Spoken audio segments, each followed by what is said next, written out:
एक एवं परो बंधुर्विश्वे समुपस्थिते गुरुः सकल धर्मात्मा तस्मै श्री गुरुवे नमः। तस्मै श्री गुरुवे नमः। करुणा निधान सतगुरु जो विषम से विषम परिस्थिति में एकमात्र परम बंधु है, सभी धर्मों के आत्म स्वरूप है, उनके श्री चरणों में कोटि नमन कोटि वंदन अर्पित करते हैं। बोलिए सियावर रामचंद्र भगवान की जय, श्री कृष्ण बलदेव की जय, गुरुदेव सर श्री आशुतोष महाराज जी की जय, सत्य सनातन धर्म की जय। भक्तों, वह परम सत्ता समय समय पर समाज पर कृपा करने के लिए इस संसार में सतगुरु रूप में साकार हुआ करती है। त्रेता युग में वह दिव्य शक्ति श्री राम रूप में अवतरित हुई। समाज में धर्म की संस्थापना के लिए, रावण के वध के लिए उन्होंने 14 वर्षों के वनवास को स्वीकार किया और वन की कठिन दुष्कर मार्गों के कष्टों को सहर्ष सहा। उसी मार्ग पर भरत जी भी बढ़े प्रभु श्री राम को वापस अयोध्या लाने के लिए। जिस समय भरत जी ने वन में प्रवेश किया तो विचार आया, ये वही मार्ग है जिससे मेरे प्रभु ने बिना रथ के पार किया है, और भरत जी ने रथ का त्याग कर दिया। संत कहते हैं, जिस समय भरत जी ने रथ का त्याग किया उस समय प्रभु श्री राम ने धरा से प्रार्थना कर दी, हे माँ, भरत इस मार्ग पर आ रहा है, आप इस मार्ग को कोमल कर दीजिए। भरत जी नंगे पांव उस मार्ग पर चल रहे हैं, पर एक भी कांटा भरत जी को नहीं लगा। सभी अयोध्यावासी भरत जी की प्रशंसा कर रहे हैं, पर किसी को ये भान नहीं हुआ कि उस वन की कठिनाइयों को वास्तव में भरत ने नहीं बल्कि श्री राम ने सहा है। प्रभु ने तो अपने भक्त के लिए मार्ग को सुगम कर दिया, भक्त को तो मात्र चलने का ही संघर्ष करना है। साधकों, भक्ति का मार्ग, अध्यात्म का मार्ग कठिन व दुष्कर है, पर इस मार्ग पर वास्तविक संघर्ष सदैव दिव्य साकार सत्ता सतगुरु ने ही किया है। सतगुरु ही विषम परिस्थितियों के ज्वालाओं को स्वयं वहन कर अपने शिष्य को अपनी स्नेही, करुणा और प्रेम की निर्झरी से तृप्त करते हैं, और इसी रीत को वर्तमान में पूर्ण किया है गुरुदेव सर श्री आशुतोष महाराज जी ने। गुरुदेव ने हम सभी पर, समाज पर, विश्व पर जो कृपाएं की हैं वह कर रहे हैं, उसके विषय में पूर्ण रूपेण जानना या उनका गुणगान करना युगों तक संभव नहीं होगा। परंतु जिस समय साधक ध्यान की अवस्था में गुरु के समक्ष प्रार्थना करता है, तब वह दिव्य अनुभवों के माध्यम से गुरु की कृपा के कुछ अंशों का साक्षात्कार कर पाता है। ऐसे ही कृपांश की साक्षी बनी एक गुरु बहन। जिस समय वह साधना में बैठी तो उन्होंने महर्षि से प्रार्थना की कि हे गुरुदेव, आपको समाधि में गए कितना समय हो चुका है, आपके साकार रूप के दर्शन हमें कब होंगे महाराज जी। उस समय उन गुरु बहन ने अनुभव में देखा कि वह बादलों में बढ़ती चली जा रही हैं। सब और रेगिस्तान ही रेगिस्तान फिर उन्हें दिखने लगा, और उसमें दूर किसी को देख वे जैसे ही वहाँ पहुँची तो पाया कि वह कोई और नहीं, स्वयं गुरु महाराज जी हैं, और महाराज जी झुककर कुछ उठा रहे हैं। उस गुरु बहन ने जब ध्यान से देखा तो ज्ञात हुआ महाराज श्री नीचे से कांटों को उठा रहे थे। ये देख उस गुरु बहन ने प्रश्न कर दिया, महाराज श्री ये आप क्या कर रहे हैं? हम सभी आपका इंतज़ार कर रहे हैं, आप कब लौटेंगे महाराज जी? उस समय गुरुदेव ने स्नेह भरे शब्दों से कहा, हम इन सभी कांटों को उठा रहे हैं ताकि मेरे शिष्यों को कोई भी कष्ट ना हो। हम शीघ्र लौट रहे हैं, विश्व में शांति की स्थापना होगी, नवयुग का स्वप्न साकार होगा। आप सभी से कहो कि वह डट कर साधना करे। और गुरुदेव की इन्हीं श्री वचनों के साथ उनका अनुभव समाप्त हो गया। साधकों, जहाँ एक और शिष्यों ने ऐसे असंख्य अनुभव किए हैं जिसमें गुरुदेव की कृपा, गुरुदेव के संदेशों को पाया है, तो वहीं दूसरी ओर समाज से ऐसे प्रश्न बार बार उठे हैं कि आपके गुरुदेव समाधि से कब लौटेंगे, ये विश्व शांति स्वप्न कब साकार होगा। यह सिर्फ कल्पनाएं हैं। परंतु इन तीक्ष्ण प्रश्नों के प्रहार के उपरांत भी भक्तों का विश्वास अटूट है कि गुरुदेव के वचन अवश्य सत्य सिद्ध होंगे, क्योंकि संत वचन पलटे नहीं, पलट जाए ब्रह्मांड। और यह ब्रह्म ज्ञानियों का अंधविश्वास नहीं है, बल्कि विवेक और अनुभवों पर आधारित जागृत विश्वास है। शिष्यों को गुरु पर विश्वास है और होना भी चाहिए, क्योंकि यही अध्यात्म का आधार है। परंतु जिस विश्वास से असंभव भी संभव हो जाया करता है, उसका वास्तविक स्वरूप क्या है, एक शिष्य की उसमें भूमिका क्या है, साधक को यह जानना भी अति आवश्यक है। 18वीं सदी में एक जाने माने कलाबाज हुए हैं जीन फ्रैंकोइस ग्रेवलेट, जिन्हें दुनिया चार्ल्स ब्लॉन्डिंग के नाम से जानती है। चार्ल्स ने दुनिया को अपने कर्तव्य से अचंभित करने के लिए स्थान चुना नियाग्रा फॉल्स। 160 फीट ऊंचे झरने को सिर्फ 3 इंच पतली रस्सी पर चलकर पार करना, वो भी बिना किसी सहायता और सुरक्षा व्यवस्था के। गिरने का, असफल होने का अर्थ स्पष्ट था, मृत्यु। पर चार्ल्स अपने दृढ़ संकल्प और अभ्यास से सफल हुए। 1859 में वो एक बार पुनः प्रयासरत हुए अपने ही रिकॉर्ड को तोड़ने के लिए, लेकिन इस बार सिर्फ रस्सी पर चलने के लिए नहीं, बल्कि उस पर कई कर्तव्य करने के लिए, और इसे देखने के लिए वहाँ लगभग 70,000 लोग एकत्रित हुए थे। चार्ल्स ने रस्सी पर चलना शुरू किया, कई कर्तव्य किए और सफल हुए। अब वहाँ जो लोग उपस्थित थे, जिनके मन में ये भाव था कि ये अवश्य गिर जाएगा, वहाँ उसकी सफलता को देख प्रशंसा से तालियां बजाने लगे। उस समय चार्ल्स ने सबसे बुलंद आवाज में पूछा, क्या आपने मुझे इस रस्सी पर चलते हुए, कर्तव्य करते हुए उस पार से इस पार आते हुए देखा है? सबने बुलंद आवाज में उत्तर दिया, हाँ हमने देखा है। चार्ल्स ने फिर प्रश्न किया, क्या आपको विश्वास है कि ये मैं दोबारा कर सकता हूँ? सबने दुगनी आवाज में कहा, हाँ हमें विश्वास है कि ये तुम दोबारा कर सकते हो। अब चार्ल्स ने कहा, अगर आपको विश्वास है तो क्या आप में से कोई उस समय मेरे कंधे पर बैठेगा जिस समय मैं इस रस्सी पर चलूं? अब कोई स्वर नहीं उभरा। उन हजारों लोगों में से सिर्फ एक व्यक्ति आगे आया। चार्ल्स ने उसे अपने कंधों पर बिठाया, रस्सी पर चलना शुरू किया और एक बार फिर सफल हुआ। ये घटना हमें कुछ समझा रही है। वहाँ हजारों लोग थे जिनके मुख में विश्वास शब्द था, लेकिन जब समय आया, अवसर आया, तो उनके भीतर के भय, दुविधा, संशय ने उन्हें आगे बढ़ने से रोक दिया। हम देखिए समाज में विश्वास की प्रचलित परिभाषा है कि आप जिस किसी पर विश्वास करते हैं, उनके शब्दों को आप बिना सोचे समझे पूर्ण कर देते हैं।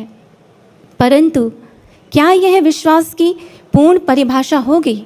नहीं, क्योंकि ऐसा ही विश्वास किया था द्वापर युग में कौरवों ने शकुनी पर, और परिणाम क्या हुआ? कौरव वंश के साथ साथ आर्यव्रत के असंख्य योद्धा महाभारत युद्ध की वेदी चढ़ गए। विचारणीय है, अध्यात्म में जिस विश्वास को कल्याणकारी भगवान शिव का स्वरूप कहा गया है, उसका परिणाम इतना विध्वंसकारी, विनाशकारी कैसे हो सकता है? क्योंकि विश्वास मात्र शब्दों का समूह नहीं है।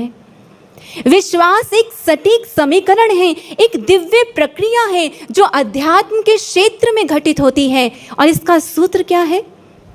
श्रीमद् भगवद गीता, जिसे विद्वत समाज ने वेदों का सार कहा है, उसके अंतिम श्लोक में वर्णित है, यत्र योगेश्वरः कृष्णो यत्र पार्थो धनुर्धरा तत्र श्री विजयो भूति ध्रुवा नीतिर्मतिर्मम। जहाँ योगेश्वर श्री कृष्ण है, जहाँ धनुर्धारी अर्जुन है, वहीं विजय, विभूति और अचल नीति है। यदि हम इस श्लोक का गहन अध्ययन करें तो पाएंगे कि यह विश्वास का वह सूत्र है जो कल्याणकारी है, परंतु इसके 2 पक्ष हैं। पहला पक्ष, जिस पर आप विश्वास कर रहे हैं वह कैसा होना चाहिए? योगेश्वर श्री कृष्ण, वह दिव्य सत्ता, वह परम शक्ति जो सभी योगों की स्वामी हैं, अर्थात ब्रह्म ज्ञान प्रदाता सतगुरु। और दूसरा पक्ष धनुर्धारी अर्जुन, वह शिष्य जो अपने गुरु के शब्दों को पूर्ण करने के लिए कटिबद्ध है, प्रयासरत है। जहाँ इन दोनों का संयोग हो जाया करता है वहाँ विश्वास साकार हो जाता है, वहाँ विश्वास कल्याणकारी होता है। यदि हम आज के परिप्रेक्ष्य में से देखें तो हमारा पहला पक्ष पूर्ण है, गुरुदेव सर श्री आशुतोष महाराज जी। अब आवश्यकता है दूसरे पक्ष को सबल करने की, निष्क्रियता को त्याग, सक्रिय हो जाने की, आलस्य प्रमाद को छोड़ कर्मठता के गांडीव को धारण करने की। क्योंकि भक्तों, श्रीमद् भगवद गीता के मध्य अर्जुन की दो प्रमुख प्रवृत्तियां हैं जो हमें देखने को मिलती है। पहली प्रवृत्ति जिसमें वह अपने धनुष का त्याग कर कर्तव्य से विमुख हो मात्र शब्दों से खेल रहा है, और दूसरी प्रवृत्ति जिसमें अर्जुन अपने कर्तव्य को पूर्ण करने के लिए कटिबद्ध हो चुका है। ये दूसरी प्रवृत्ति है जो साधक को सबल बनाती है, शिष्य के पक्ष को सुदृढ़ करती है। क्योंकि अध्यात्म में, भक्ति के मार्ग में निष्क्रियता सबसे बड़ी बाधा है। और ये निष्क्रियता साधक पर किस प्रकार से प्रहार करती है, इसका स्पष्ट प्रमाण हमें मिलता है त्रेता युग की घटना से। जिस समय राम और रावण का युद्ध हो रहा था, उस समय मेघनाथ ने वीरघातनी शक्ति का प्रयोग किया और लक्ष्मण जी मूर्छित हो गए। बड़ी अद्भुत लीला है प्रभु की। प्रभु श्री राम जो सतचित आनंद है वह अश्रु बहा रहे हैं, और लक्ष्मण जी जो काल के अवतार हैं वह काल के गाल में समाते प्रतीत हो रहे हैं। और अब सेवा कार्य आया, अवसर आया संजीवनी बूटी लाने का, और राम काज करीबे को आतुर श्री हनुमान जी चले संजीवनी बूटी लेने। ये पहली बार नहीं है जब हनुमान जी प्रभु के कार्य को सिद्ध करने के लिए बड़े हों। इससे पहले भी हनुमान जी प्रभु के कार्य को सिद्ध करने के लिए एक यात्रा पर निकले थे, माँ सीता की खोज की यात्रा। और उस समय उनके मार्ग में मैनाक, सुरसा, सिंहिका, लंकनी अनेक बाधाएं आईं, पर वह बाधाएं उनके मार्ग को बाधित नहीं कर पाई, वह बाधाएं उन्हें प्रभावित नहीं कर पाई। लेकिन इस बार जब हनुमान जी बढ़े तो रावण को ज्ञात हो गया, वही वानर जिसने लंका को जलाया था, जिसमें अतुलित बल है, वह संजीवनी बूटी लेने बढ़ा है। ये युद्ध का वह निर्णायक समय था। यदि हनुमान जी अपने कार्य में चूक जाते, लक्ष्मण जी की मूर्छा ना टूटती, तो श्री राम की सेना का मनोबल टूट जाता और रावण की जीत सुनिश्चित हो जाती। रावण को चाहिए था कि वह अपना संपूर्ण सामर्थ्य लगा दे हनुमान जी को रोकने के लिए, लेकिन दशानन 10 बुद्धियों के स्वामी रावण ने मात्र एक असुर को भेजा, कालनेमी। कालनेमी भी जानता है कि हनुमान जी को बल से नहीं जीता जा सकता, इसलिए उसने ऐसी माया, ऐसा प्रपंच रचाया कि वह रामदूत जिनका गुण है राम काज कीने बिना मोहि कहाँ विश्राम, आज उन्हें विश्राम की अभिलाषा होने लगी और वह कालनेमी के आश्रय में आ गए। कालनेमी ने हनुमान जी को देखकर अपने प्रपंच का विस्तार किया और कह दिया, होत महारन रावण रामहि, जीत ही राम न संशयामहि। हनुमान मुझे ज्ञात है, मैं त्रिकालदर्शी हूँ, मैं जानता हूँ राम और रावण का युद्ध हो रहा है और लक्ष्मण जी मूर्छित है। तुम संजीवनी बूटी लेने जा रहे हो, लेकिन मैं तुम्हें बताता हूँ राम की विजय अवश्य होगी, इसलिए तुम निश्चिंत हो जाओ। तुम संजीवनी बूटी लाओ या ना लाओ, इस कार्य को पूर्ण करो या ना करो, लेकिन प्रभु की जीत जो है वो सुनिश्चित है। क्या हनुमान तुम्हें राम पर विश्वास नहीं? अगर तुम्हें राम पर विश्वास है, प्रभु पर विश्वास है, तो निश्चिंत हो जाओ और निश्चिंत होकर विश्राम करो। भक्तों, ये कालनेमी कौन है? संत तुलसीदास जी ने कहा, कालनेमी कलि कपट निधानु। कलयुग का कपट, काल नेमी है। और जब जब भी साधक, जब जब भी शिष्य भक्ति के मार्ग पर बढ़ने का प्रयास करता है, तब तब ये काल नेमी बहुत से प्रपंच बनाकर साधक को निष्क्रियता का पाठ पढ़ाने का प्रयास करता है। और जब भी शिष्य के मन में यह विचार आ जाए कि गुरुदेव सर श्री आशुतोष महाराज जी तो पूर्ण है, वह अपने कार्य को सिद्ध करके आए हैं, तो हमारी सेवा या हमारे कार्य की पुरुषार्थ की क्या आवश्यकता है, और हमारे भीतर आलस्य, प्रमाद, निष्क्रियता का विस्तार होने लगे, तो समझ लीजिए काल नेमी का प्रहार हो चुका है। संत कबीरदास जी ने सतर्क करते हुए कहा, सतगुरु शब्द उल्लंघ के जो सेवक कहीं जाए, जहाँ जाए तह काल है, कहीं कबीर समझाए। संत कबीरदास जी ने कहा, गुरु आज्ञा की उल्लंघना मात्र गुरु शब्दों के विपरीत जाना नहीं हुआ करता, बल्कि गुरु ने जो कहा है उससे ना करना भी गुरु आज्ञा की उल्लंघना ही है। और जब जब शिष्य ने गुरु शब्दों का अनुसरण, अनुपालन नहीं किया है, अपने कर्तव्य को पूर्ण नहीं किया है, अपने शिष्य धर्म का निर्वाह नहीं किया है, तब तब भक्ति का मार्ग उससे छूटा है।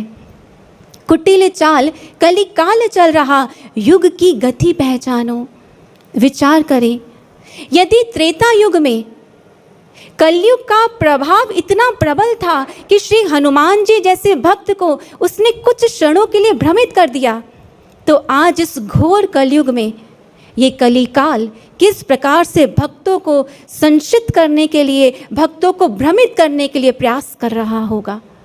और इससे मुक्त होने का मार्ग क्या है? तुलसीदास जी ने कहा, नाम सुमति समरथ हनुमानु। अगर इसके प्रभाव से बचना चाहते हैं तो साधक को, शिष्य को अध्यात्म के ध्यान के क्षेत्र में सक्रिय हो जाना होगा, नाम सुमिरन को प्रबल कर देना होगा, ध्यान साधना को गहन कर देना होगा। गुरु महाराज जी ने अनेकों बार मंच से इस भजन का गायन करवाया है, तूफानी मौसम में जो तूफानी चाल दिखाएगा। जिस समय इस भजन की पंक्तियों को एक गुरु बहन श्रवण करती तो उनके मन में प्रश्न आता कि महाराज श्री, वह कैसे तूफान, वह कैसे बवंडर होंगे, वह कैसा समय होगा जिसके प्रति आप हमें इंगित कर रहे हैं। कुछ दिनों के बाद जब वह साधना में बैठी तो उन्होंने अनुभव में देखा कि वह कुछ बहनों के साथ एक बिल्डिंग की ओर जा रही हैं। तभी गुरुदेव की आवाज़ आई, तुम जानना चाहती थी ना वह तूफान बवंडर कैसे होंगे, ध्यान से देखो उस दिशा की ओर। उस गुरु बहन ने जैसे ही उस दिशा की ओर देखा तो पाया कि काले काले बवंडर तीव्र गति से बढ़ते आ रहे हैं। उन प्रचंड बवंडरों ने जिस भी घर को अपनी चपेट में लिया वो उसी समय अपनी नींव से उखड़ गया। धीरे धीरे सभी घर ध्वस्त हो गए, लेकिन एक घर बचा रहा। जब तूफान शांत हुआ तो गुरुदेव ने कहा, यह ब्रह्म ज्ञानी का घर है, इसकी साधना ने ही बवंडर के प्रकोप से इसे बचाया है। हमारा जो भी साधक निरंतर ध्यान साधना करता रहेगा, अपने चिंतन को सदैव हमारे चरणों में एकाग्र रखेगा, ये तूफान, ये बवंडर उसका कुछ भी नहीं बिगाड़ पाएंगे। गुरु भक्तों, सर श्री आशुतोष महाराज जी ने सदैव अपने श्री वचनों में और अनुभवों के माध्यम से शिष्यों को साधना के लिए प्रेरित किया है। समस्या चाहे बाहर की हो या अंतर्घट की, गुरुदेव ने उसका समाधान सदैव एक दिया है, ब्रह्म ज्ञान की साधना। और जो आज की परिस्थिति है, बाहर और भीतर दोनों स्तरों पर अनेक प्रकार के विपरीत परिस्थितियों के बवंडर उठ रहे हैं, और इन परिस्थितियों से हम बचना चाहते हैं तो भी हमें ध्यान को जीवन में धारण करना ही पड़ेगा। क्योंकि इस तथ्य को हम थोड़ा सा बुद्धि के स्तर पर समझने का प्रयास करते हैं। बवंडर शब्द को अगर हम सरल शब्दों में समझें तो ये दो हवाओं का ऐसा संघर्ष है जिससे इतनी एनर्जी जनरेट होती है, इतनी ऊर्जा निकलती है कि ये बड़ी से बड़ी और भारी से भारी वस्तु को तिनके की तरह उड़ा कर ले जाती है। और इसी तथ्य को आध्यात्मिक वैज्ञानिक संत कबीरदास जी ने कई वर्षों पूर्व मानो आज की परिस्थिति को देखते हुए ही रचित कर दिया। चलती चक्की देख के दिया कबीरा रोए, दो पाटन के बीच में साबुत बचा ना कोई। मानवीय कर्म और काल के ऐसे पाठ चले हैं, हम देखें बड़ी बड़ी अर्थव्यवस्थाएं आज धूमिल हो रही हैं। मानवीय बुद्धि ने जो विकास की है, कहीं ना कहीं जीवन में वह अर्थहीन मालूम होती है। तो इस संघर्ष, इस विपरीत परिस्थिति से निकलने का मार्ग क्या है? ईश्वर की यह सृष्टि रहस्यों से परिपूर्ण है। यहाँ विध्वंस के गर्भ में ही सृजन के बीज निहित होते हैं। बवंडर जो विनाशकारी है, उसका केंद्र जिसे आई ऑफ द स्टॉर्म कहा जाता है, वो लगभग शांत होता है। And a video released by the National Oceanic and Atmospheric Administration has proved that the eye of the storm is the only peaceful part of the hurricane. अगस्त 2019 में ये वीडियो रिलीज की गई, जिसमें हरिकेन हंटर्स एयरक्राफ्ट के द्वारा बवंडर के केंद्र में गए और उन्होंने पाया कि वो केंद्र लगभग शांत था। पर जैसे ही वो उस केंद्र से दूर होने लगते तो उस बवंडर की तीव्र हवाओं का प्रहार उन पर होने लगा और उन्हें वापस अपनी सुरक्षा के लिए केंद्र में, उस सेंटर में आना पड़ा। इसी के विषय में संत कबीरदास जी ने अपनी रचना में आगे व्यक्त किया, चलती चक्की देख के दिया कबीरा खिल, राखन हार राख लिया जो जाए कील से मिल। कर्म और काल के इस संघर्ष से, इस विपरीत परिस्थितियों से बचना चाहते हैं तो उस चक्की के केंद्र से जुड़ना होगा। एक प्रसिद्ध गणितज्ञ हुए हैं आर्किमिडीज। उन्होंने कहा, मैं संपूर्ण सृष्टि को अपनी उंगली पर उठा सकता हूँ यदि मुझे वह स्टैंड पॉइंट, स्थिर बिंदु मिल जाए। निसंदेह उनकी सोच सही थी, पर अफसोस खोज की दिशा गलत। पर वहीं ज्ञान के सागर उपनिषदों ने उस केंद्र के विषय में स्पष्ट कह दिया, एको हंसो भुवनस्यास्य मध्य सा, संपूर्ण ब्रह्मांड का केंद्र वह ईश्वर है। और संतों ने शास्त्रों में स्पष्ट वर्णित किया है कि मानव देह का यह स्थान जहाँ तिलक लगाया जाता है, ये वो धुरी है जहाँ पर स्थित होकर जीवात्मा स्वयं व विश्व के कल्याण में अपना सहयोग दे सकती है। ये वो स्थान है जहाँ पर केंद्रित होकर इस संसार के सभी दुखों से, विपरीत परिस्थितियों से मुक्ति प्राप्त की जा सकती है। परंतु यदि यह विचार आज समाज को प्राप्त हो भी जाए तो वह इनसे लाभ नहीं ले सकता, क्योंकि उनका वह केंद्र जागृत नहीं। गुरुदेव सर श्री आशुतोष महाराज जी ने ब्रह्म ज्ञान के द्वारा हमारे इस केंद्र को जागृत किया है। हम ब्रह्म ज्ञानी साधकों को वह कुंजी दी है जिससे हम इस विश्व को दुखों से मुक्त कर सकते हैं। गुरुदेव की यह विशेष कृपा है हम सभी ब्रह्म ज्ञानी साधकों पर, परंतु इस विशेष कृपा के साथ हमारा उत्तरदायित्व भी विशेष है। आज ये जो परिस्थिति है समाज के सामने, ये समय एक सिर्फ विकट परिस्थिति के रूप में है, परंतु ब्रह्म ज्ञानी साधक के लिए ये समय परिस्थिति भी है और परीक्षा भी। परीक्षा अपने उत्तरदायित्व को पूर्ण करने की। आपको स्मरण होगा सतयुग में राजा मनु की कथा। राजा मनु जिस समय नदी में स्नान कर रहे थे, उस समय उनकी अंजुली में एक छोटी मछली आई और वह राजा से रक्षा की मांग करने लगी। राजा ने उसे एक पात्र में रखा और वह पात्र के आकार की हो गई। ये क्रम चलता रहा। मछली का आकार इतना विशाल हुआ कि राजा को ज्ञात हो गया कि यह कोई शक्ति है। राजा ने प्रार्थना की तो मत्स्य अवतार ने आने वाली प्रलय की उन्हें सूचना दी और एक विशाल जहाज के द्वारा जीव जगत के रक्षण की आज्ञा राजा मनु को प्रदान करी।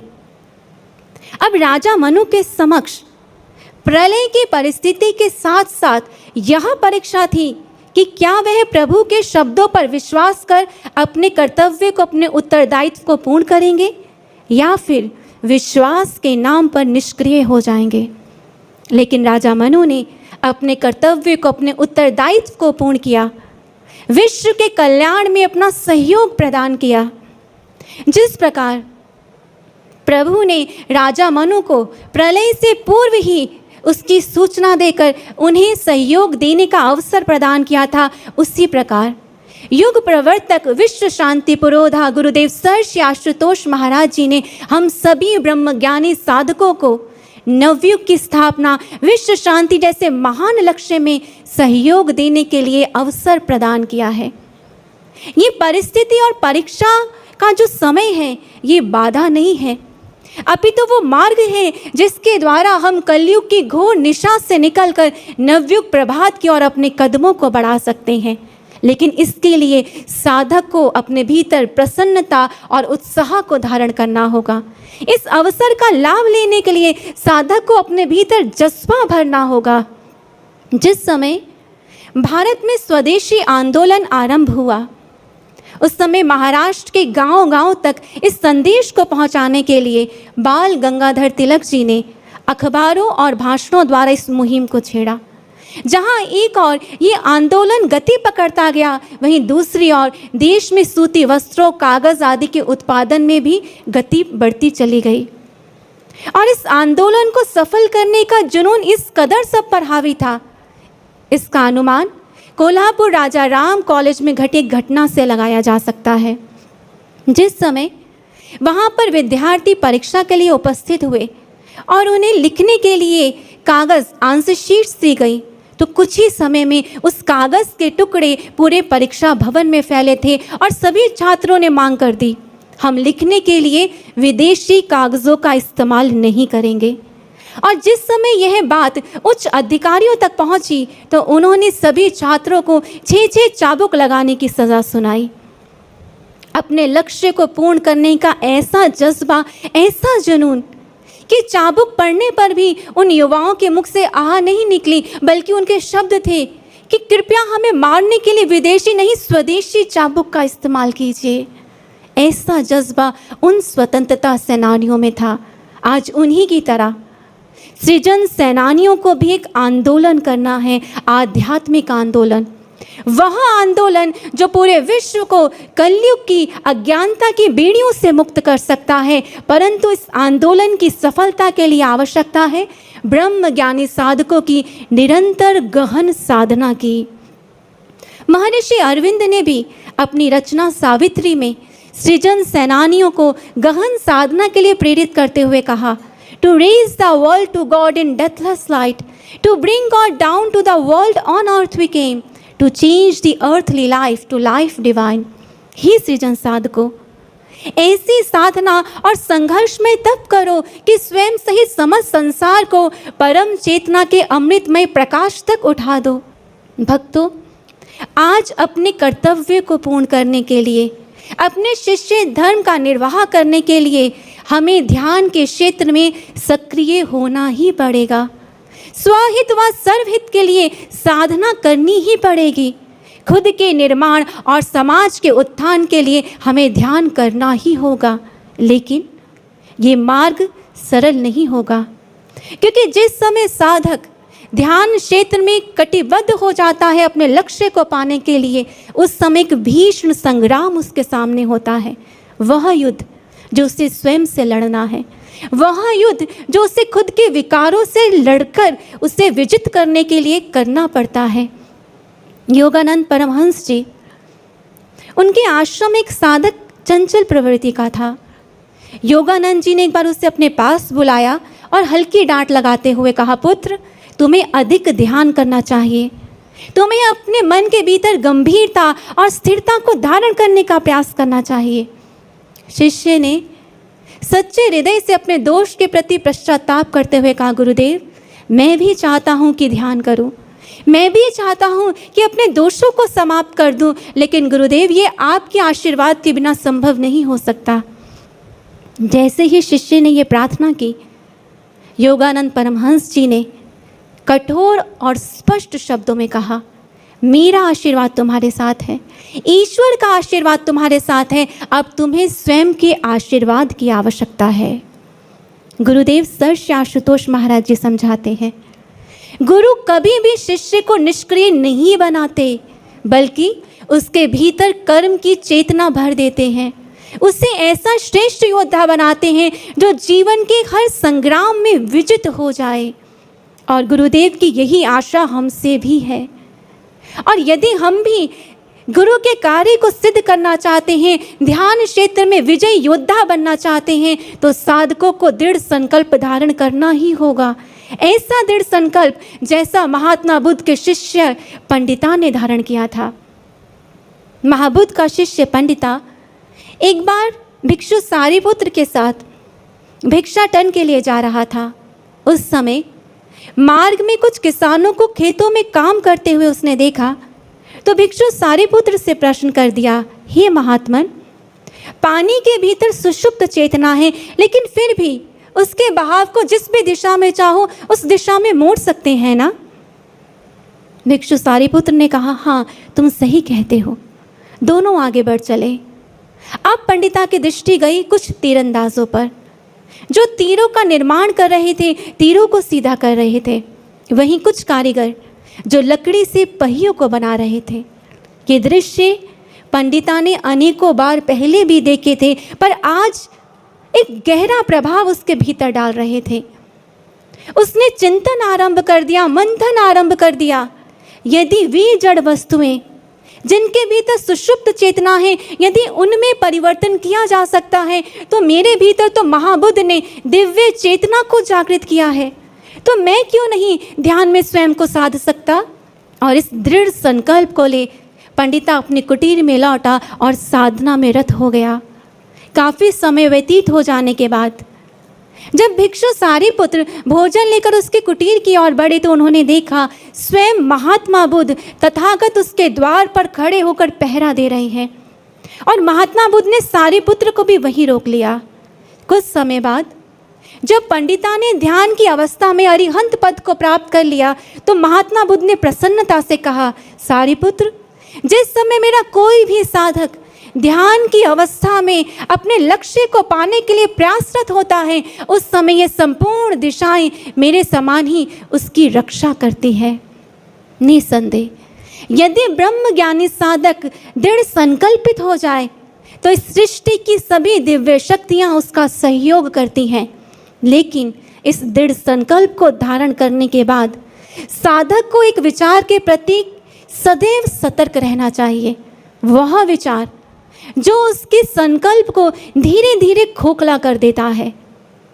और वह विचार कौन सा है कि मैं और कितनी साधना करूं, मुझे और कब तक साधना करनी है?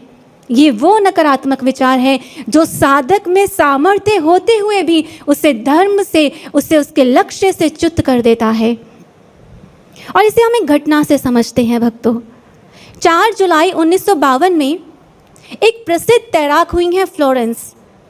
उन्होंने तैराकी में एक नया कीर्तिमान स्थापित करने के लिए संकल्प धारण किया और कैटेलिना द्वीप से कैलिफोर्निया सागर तक की यात्रा को आरंभ किया।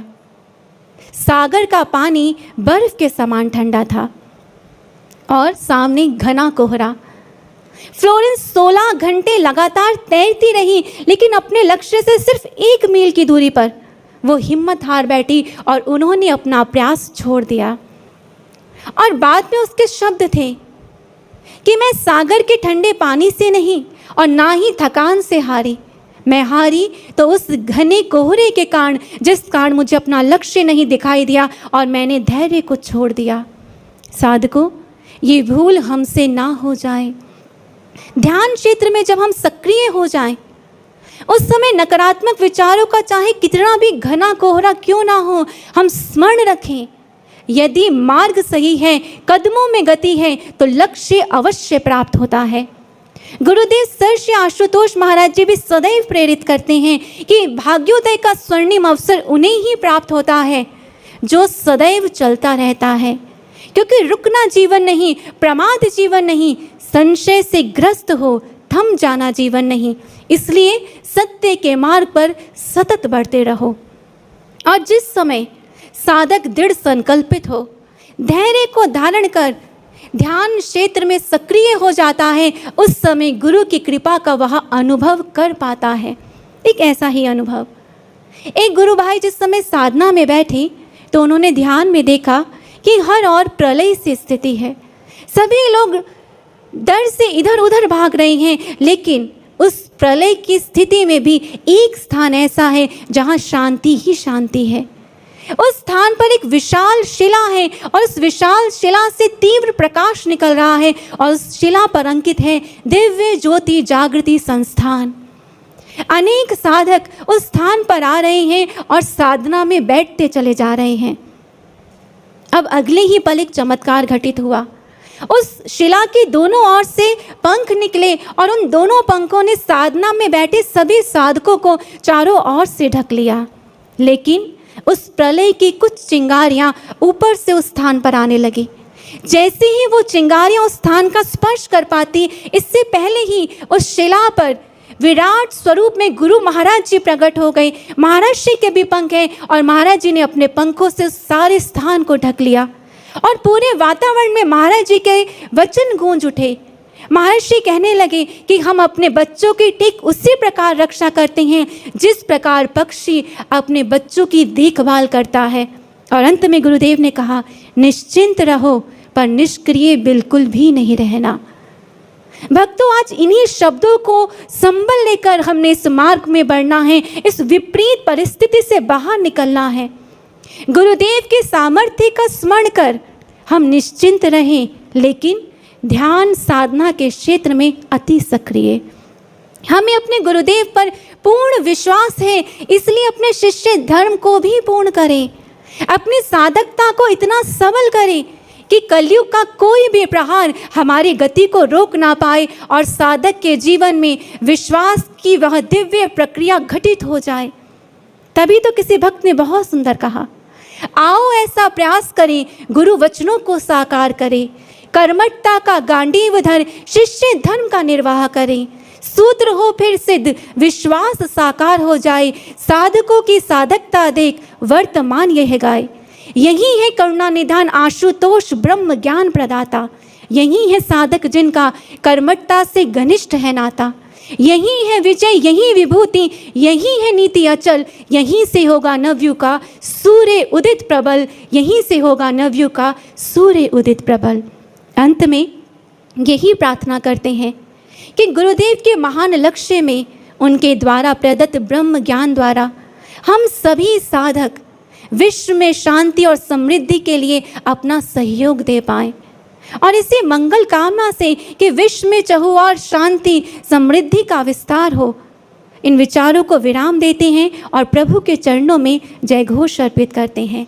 बोलिए सियावर रामचंद्र भगवान की जय, गुरुदेव सर श्री आशुतोष महाराज जी की जय, सत्य सनातन धर्म की जय।